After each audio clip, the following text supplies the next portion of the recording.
hair is a little crazy. Where's my coffee? But I just made my coffee. I had my breakfast. I had muesli and yogurt, as you would have seen. It's actually 2 minutes to 12, so it's almost midday. It is midday. I'm gonna take my work break, but I just quickly wanted to reply to some emails, so yeah, I'm gonna do that. So that's like me counting one vegan meal this week, because the muesli that I have at home is vegan, and then I used a vegan yogurt as well to have it. Kind of stole one of my daughter's yogurts. I need to actually buy the big one for myself, for me eating my muesli, and then keep the small one for her to take for school. So that is it. So yeah, it's lunchtime.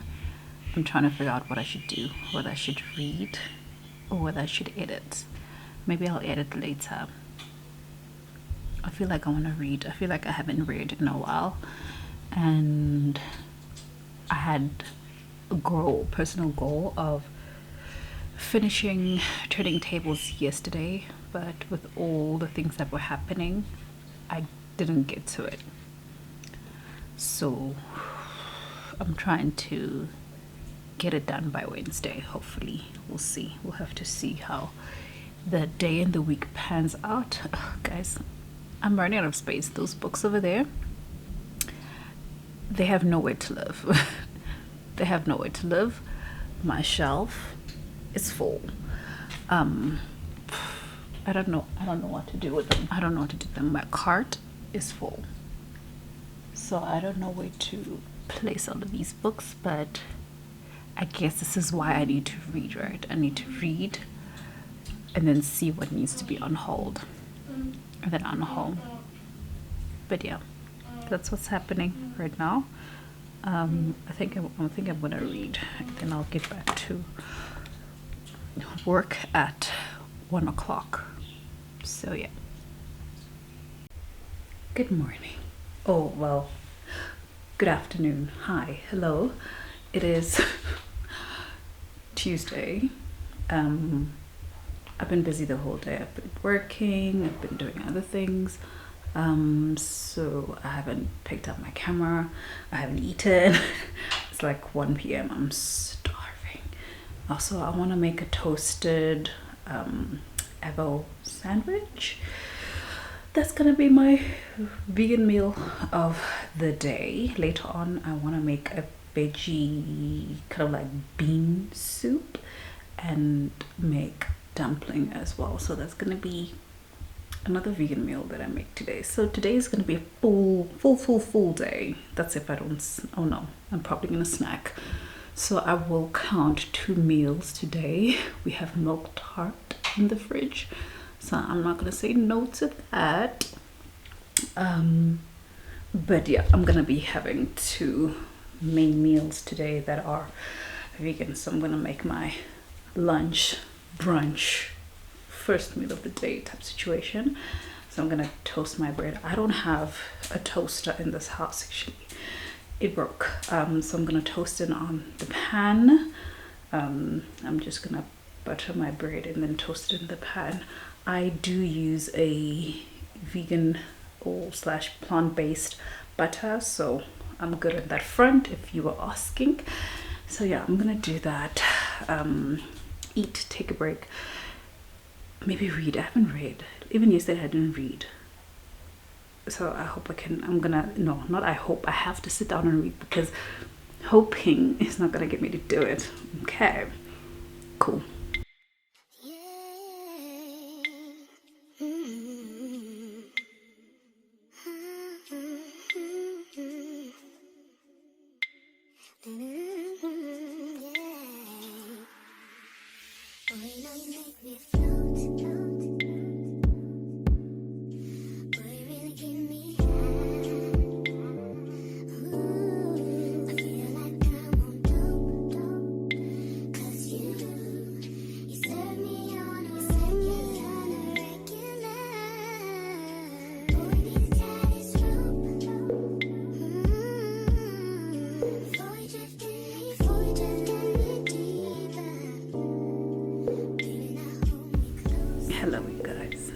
is Thursday. I didn't pick up my camera yesterday. Yesterday was such a bad day. I had such a bad day yesterday, and today didn't necessarily start off on a great note, but I think it's getting better. I've got a massive headache. I am going to make some coffee. I'm hungry, so I'm just gonna eat. I'm not gonna do my intermittent fasting today. I just can't do the things that require energy from me. So I need to get this hair out. It doesn't look bad on the inside. It's just the front, I guess, needs to be brushed. But I don't like to use gel on my hair, so I just need to moisturize it, and then I guess we'll be good. But yeah, I feel tired, guys. I feel tired. It's the first week of work and I feel tired. Also maybe because there's just so much going on, and yeah, I need to find a place today, somewhere in my day where I can zen out again. Today was the official first day of school for my daughter. School opened yesterday, but a whole mess with that. Their group, because she's in grade R, they were doing a cascading opening, so they didn't go in yesterday. They only went in today, but she's good. She's happy. She's looking cute. And then this afternoon I have to go in for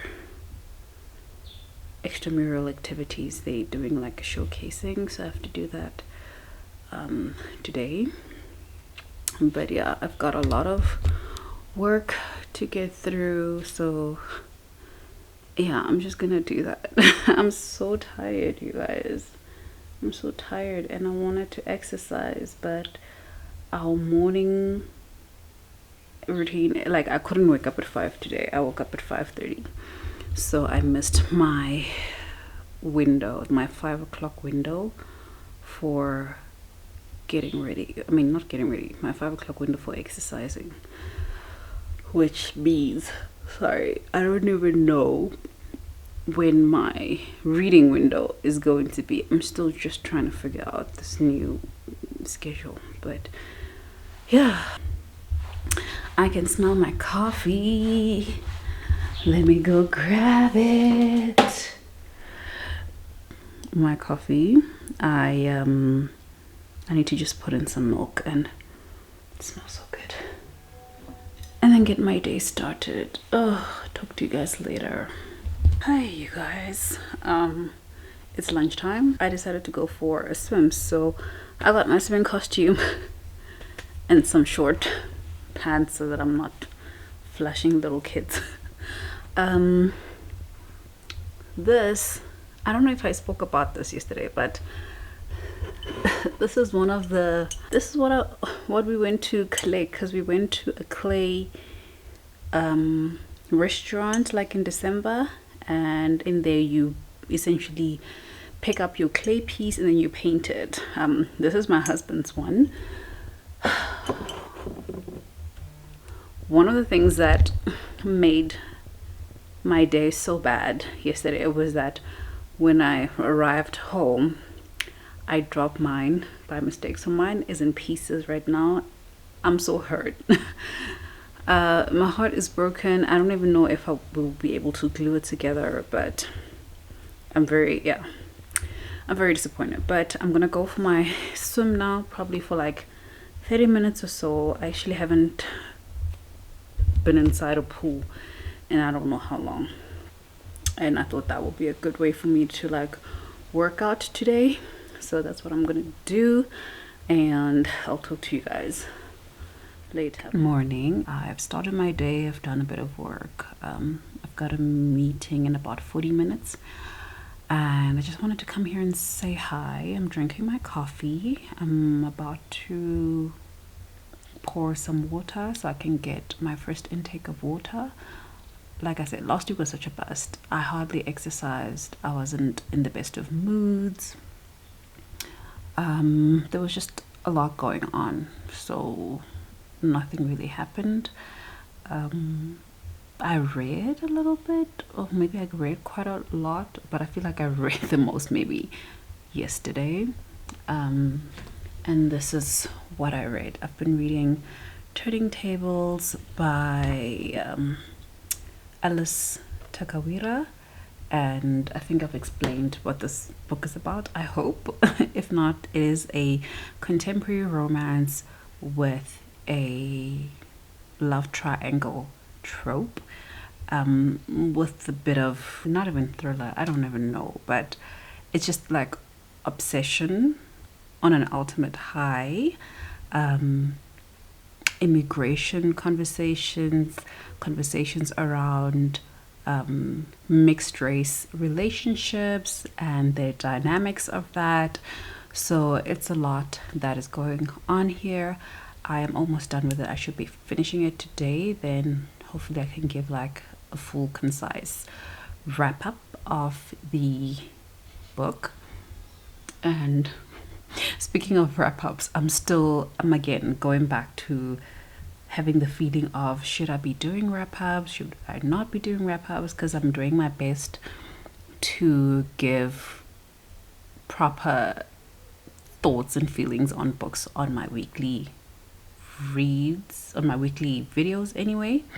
So I'm just like, I don't even know if I need to be doing those, but I guess we'll figure it out. So as soon as I'm done with that book, I am going into Lady Midnight by Cassandra Clare. This is the first book in the Dark Artifices series, which is a series that I am reading just before going into the Lost Hour series. So that's what I'm doing.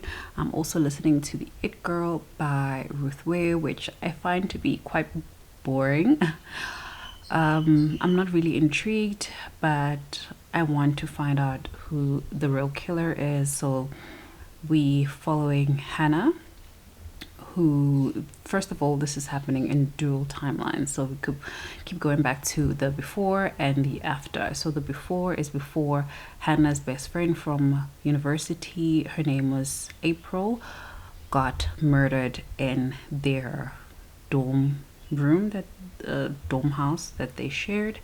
And the after is, I guess, years later. Hannah is married, she's pregnant. So yeah, so essentially we have a murder of the best friend, and somebody was sent to jail for it, but that somebody, like in the first chapter or two, died of a heart attack in prison. And the whole time he was saying that he was trying to get an appeal because he said that he wasn't actually the one who committed the murder. But because he was also a little creepster, like all evidence pointed to him. But now it's a case of there's people who are actually believing that he might not have been the one to commit the murder, and now we're trying to figure out who the murderer is. I have my suspicions. A part of me feels like it might be Will, even though he's brought on to us as this good character, a good guy, but this one instance where he showed a little bit of anger and violence, and I'm just like, it might be you, or it might be Hannah's tutor.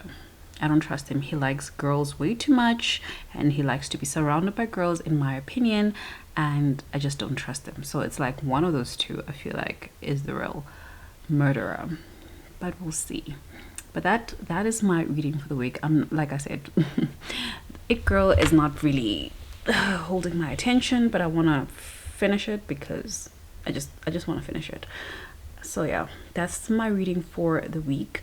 I might add another read. I did go back to start volume 7 of Saga, so if I remember, I might be picking that up for the week as well. So yeah, that is it. I'm gonna get back to work and get some stuff done before my meeting, and I'll speak to you guys later.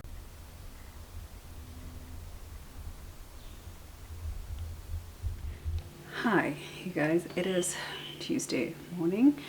I just got back from my walk and I'm sweating and I'm tired,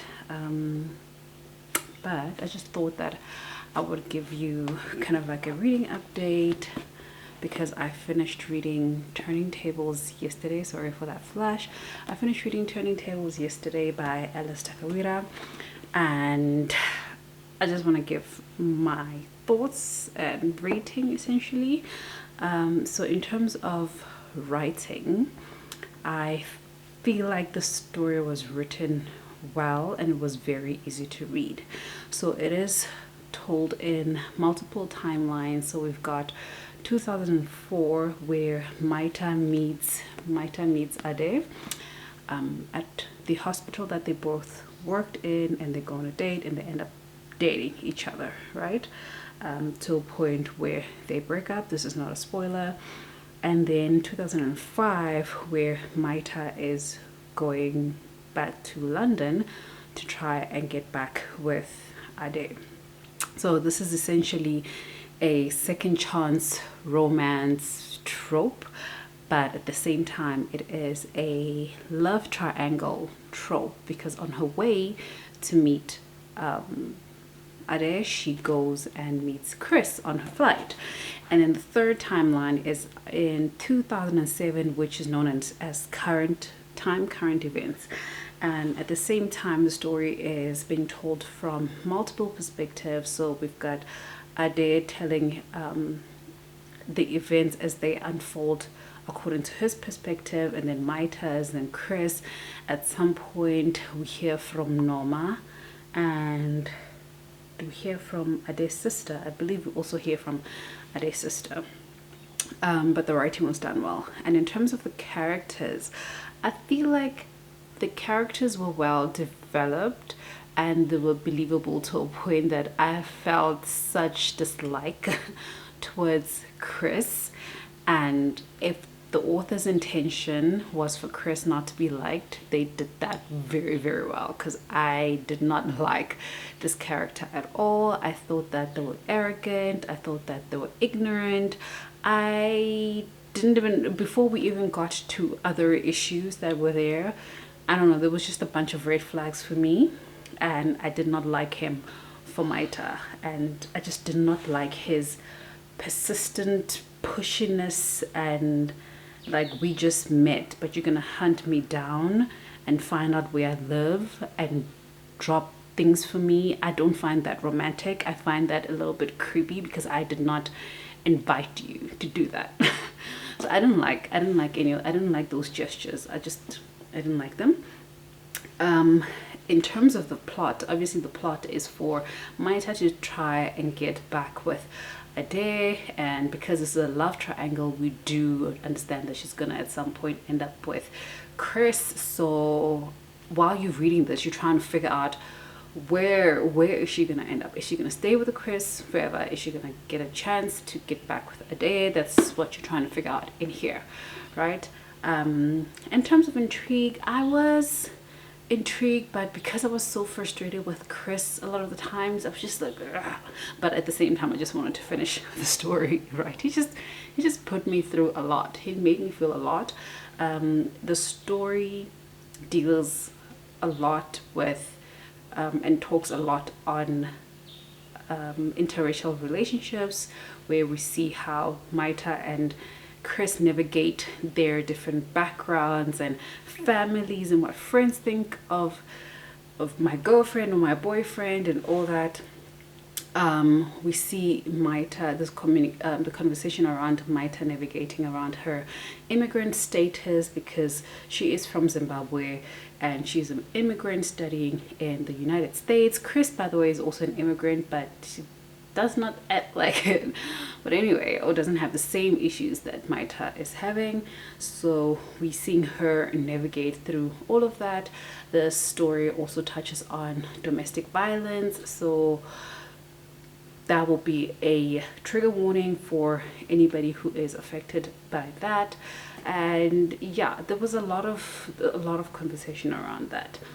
And in terms of my Final star rating. At some point I was like moving between like a 3.75 and a 4, and I feel like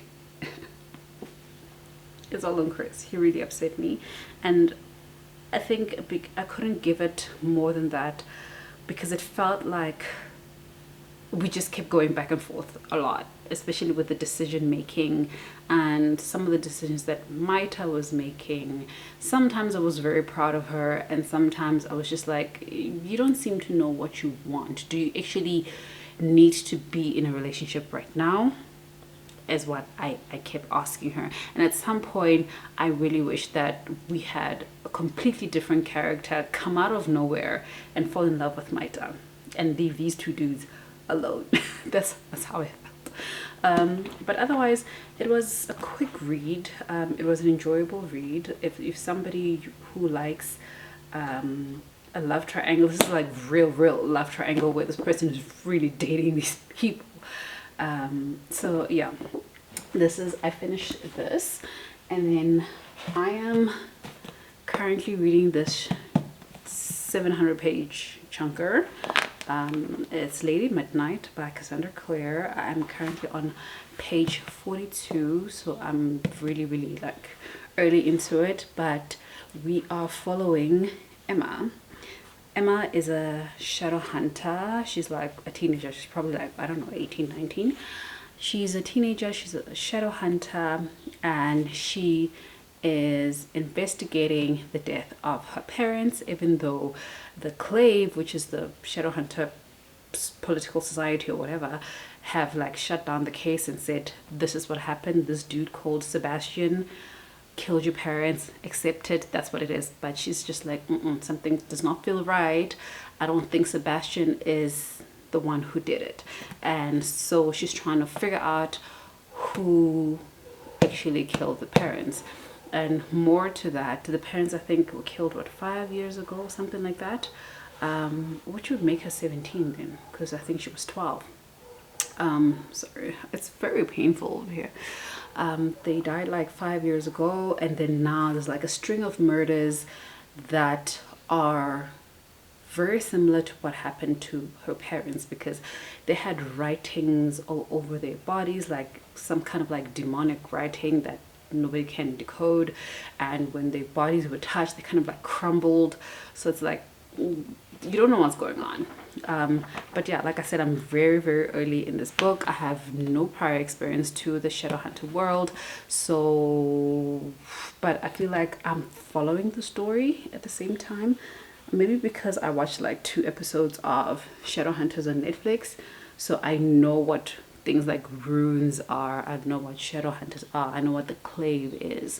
But I feel like Cassandra Clare also does a good job at slightly explaining it to you so that you're not falling behind with what's going on. So yeah, this is what I'm currently reading. I am also listening to the audiobook of It Girl by Ruth Ware, which I must say I'm not completely intrigued with, or maybe it just felt like it's too long. I feel like maybe it was too long. We kept jumping around a lot and not getting straight into the story. So yeah, but we're trying to figure out who the killer is. We're following, what is Hannah?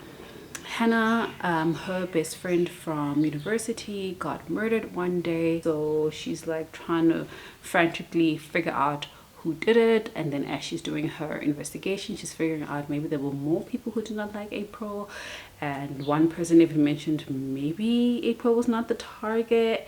So I don't know. I just want to finish it and figure out who did it. Let me just check how far I am with this audiobook. It says I've got 3.5 hours left, so knowing that I'm not going to be listening to it for that long today, I've already went for my walk. I'm just going to listen to it when I do the school run, but that's like a 45-minute drive.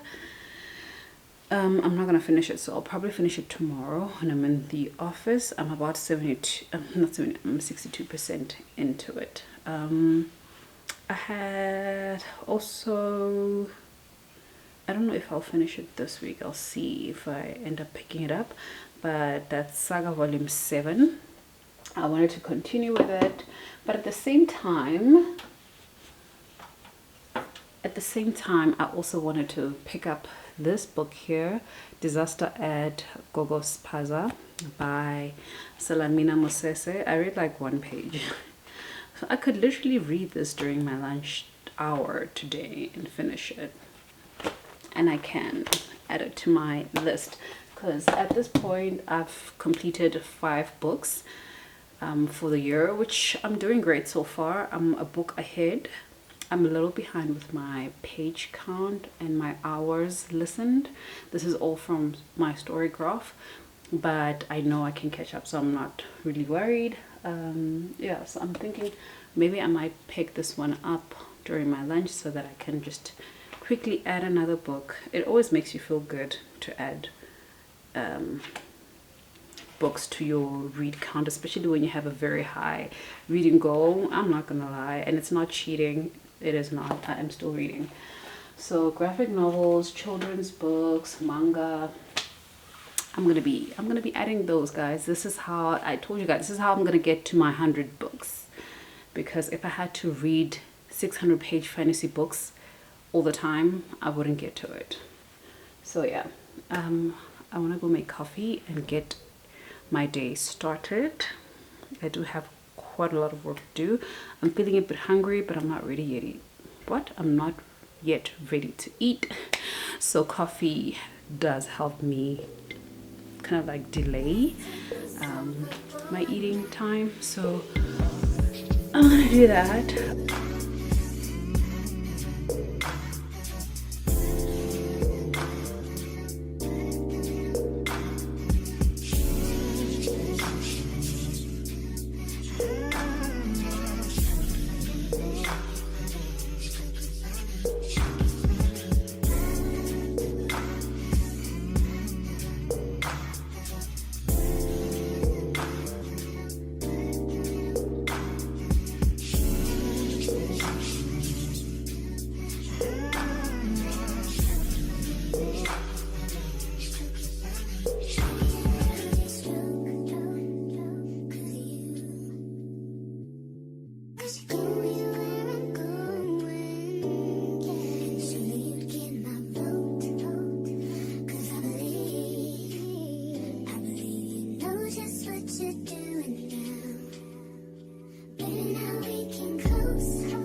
Here's the coffee.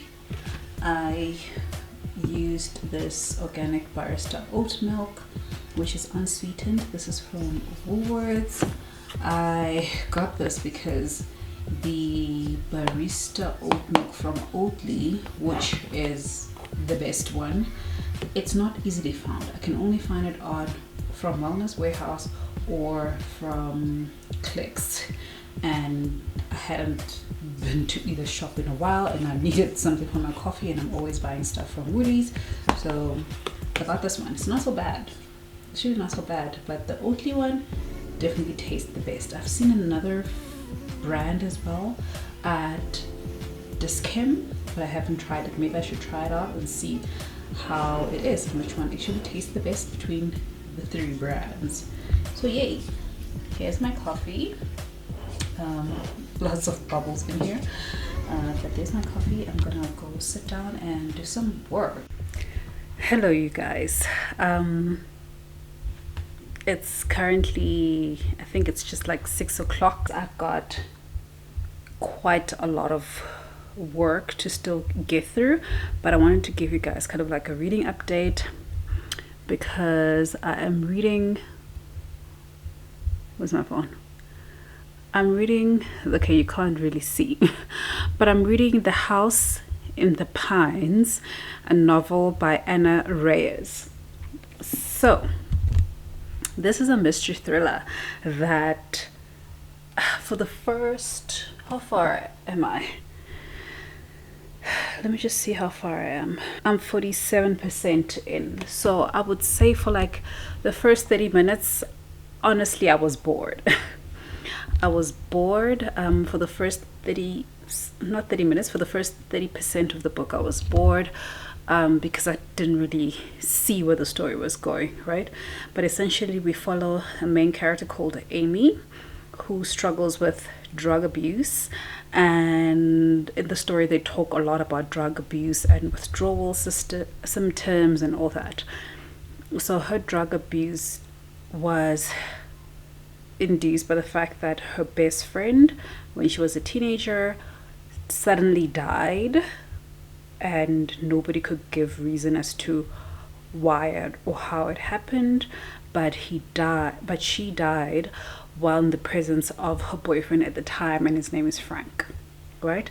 He just suddenly died, and then she was convinced that Frank did something to the friend, and nobody really believed her, and they thought maybe she's like going crazy because her family, there's like history of mental illness, and now everybody just thought, no, you are starting off early. This is kind of like the time where your aunt whoever also started having like episodes, so they believe that she started having episodes, so they took her to a psychologist and they prescribed, and a psychiatrist I guess, and then they prescribed some medication for her, and she's been taking this medication to help her sleep and like calm down and get out of that state of paranoia. But then she started being very dependent on the medication, plus she was heavy on alcohol. She was taking other drugs like meth and whatever when she was younger, so she stopped with the meth, but she was on that medication since she was a teenager. And the only reason that she basically stopped her drug abuse is because the person that feeds the drugs to her, or her supplier, is no longer available to do that for her. That is the reason. But she's going through withdrawal symptoms. It started off with her being at her apartment with her boyfriend that she's been with the longest. I don't know what that whole situation was about, why that was ever important to the story. That's why I couldn't figure out where this was going. And then she ended up going back home to be with her mom, to get her mom's help. Her mom is a retired paramedic, and she knows a lot about drug abuse and all that, and the mom could essentially help her figure out this situation she's in, and the boyfriend has no idea of her drug abuse and her withdrawal symptoms. So before you see all that, I don't know why, but before she left, there was a ping on her YouTube or whatever. A video was recommended to her. There was a woman who was in this diner and she suddenly died. She was sitting with her boyfriend. She clicks to watch this video. Who's at the video? Frank, her previous boyfriend, the one who was with her best friend when she died. And I'm like, Frank, a second woman dies in your presence and no one can explain what's going on. So that's also the other reason why she decided to go back home. So she's kind of like trying to figure this out. What happens, she's doing her own little investigation, and as she's doing that and getting information and learning about this woman who was with Frank, who also used drugs a bit, the best friend of this other woman says that she was on drugs and she stopped because it started affecting her heart, and they knew that if she kept taking drugs her heart will stop. And he felt, the friend was a he felt like Frank kind of like got her into drugs again.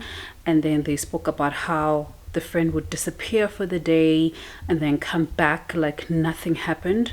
And then now Amy, did I say Amy? Is that her name? I think it's Amy. Amy would also now talk about the times, like she starts, so the story is kind of like flipping between two timelines. It's like the present time and herself as a younger person while she was with Frank. But the first time they went on a date, he took her like in the middle of nowhere to go smoke a joint, and then she lost like, I don't know, a few hours of her day. She does not remember a part of the day that happened, and every time she's spending time with this guy, she's losing pieces of time, and she didn't realize it, or she didn't really take note of it when it was happening back in the day. But now she's thinking about it and she's like, what was going on? Like she's wondering what was going on during the times that I cannot remember being with this guy. Even when she was not drinking or smoking, whatever, she still has periods of time that she misses. And best friend who died, I feel like Frank knew her, and Frank like was with her because he's low-key trying to make sure that Amy does not go and be with the best friend. I don't know why, but it's like he keeps finding reasons to like disrupt her when she's trying to go see the friend. And I'm just like, you're doing something suspicious, and you yourself, you're looking very, very suspicious, and I just don't trust you. They mention him to be around 20s. I feel like he's way older than that. I feel like he is like taking advantage of these young women. He's very manipulative throughout this relationship with Amy. He's kind of like playing hard to get her to kind of like make the moves, so that I feel like later on he can come back and deny. It's like, but I didn't kiss you, you kissed me first, type of thing, you know. So he's playing these mind games with her, and I can see it, y'all. I can see it. But I feel like he's definitely drugging these girls. He's drugging them somewhere, somehow. We just don't know yet. But yeah, I was bored. I was bored with the book at the 30% mark, and I left it for like a week. And then I remembered, oh yeah, I do have an audiobook. So I started listening to it again today, and I'm like, now I'm interested. So if you're gonna read this one, push past that 30% mark, and once it gets to the point where you're being told how Frank and Amy met and what their relationship dynamics kind of look like, that's where it's starting to get interesting to me, because I'm just like, this man is creepy, this man is manipulative, and something's going on with him. And I feel like the stories that he tells Amy, like, they sound very exaggerated. Like, I feel like he's exaggerating his life story. You know, he talked about going to Guatemala. Is that where he said he went? I don't know. He talked about going somewhere where it's her home country, right?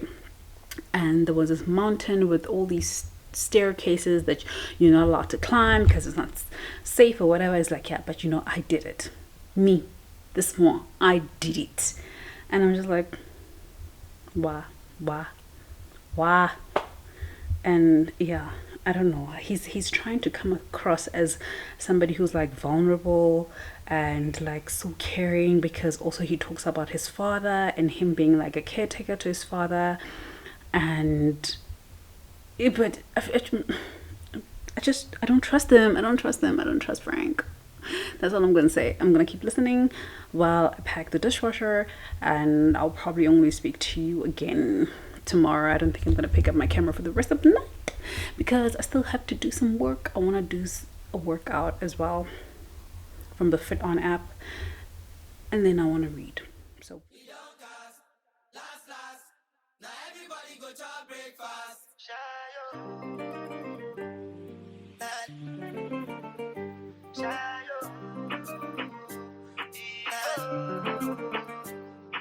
go bow for the result, nothing to discuss, cause I did win by default and without any doubt, I'm a me happy adult, I no go feed the guys out, I'm a mindless with the dog, I put my life into my job and I know I'm in trouble, she manipulates violate my love. Oh.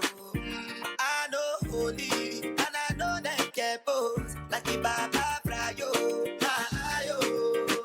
Don't cry, yo. And if we go and shadow, and if we go and shadow, and if we go and shadow, shadow, shadow, and if we go and shadow, and if we go and shadow, and if we go and shadow, shadow. I did what I got when then kill Soboma. I did try to buy moto, one Toyota Corolla. My feelings been this swing like Django Lover. Feelings been this swing like Django Lover. Now you crash your Ferrari for less.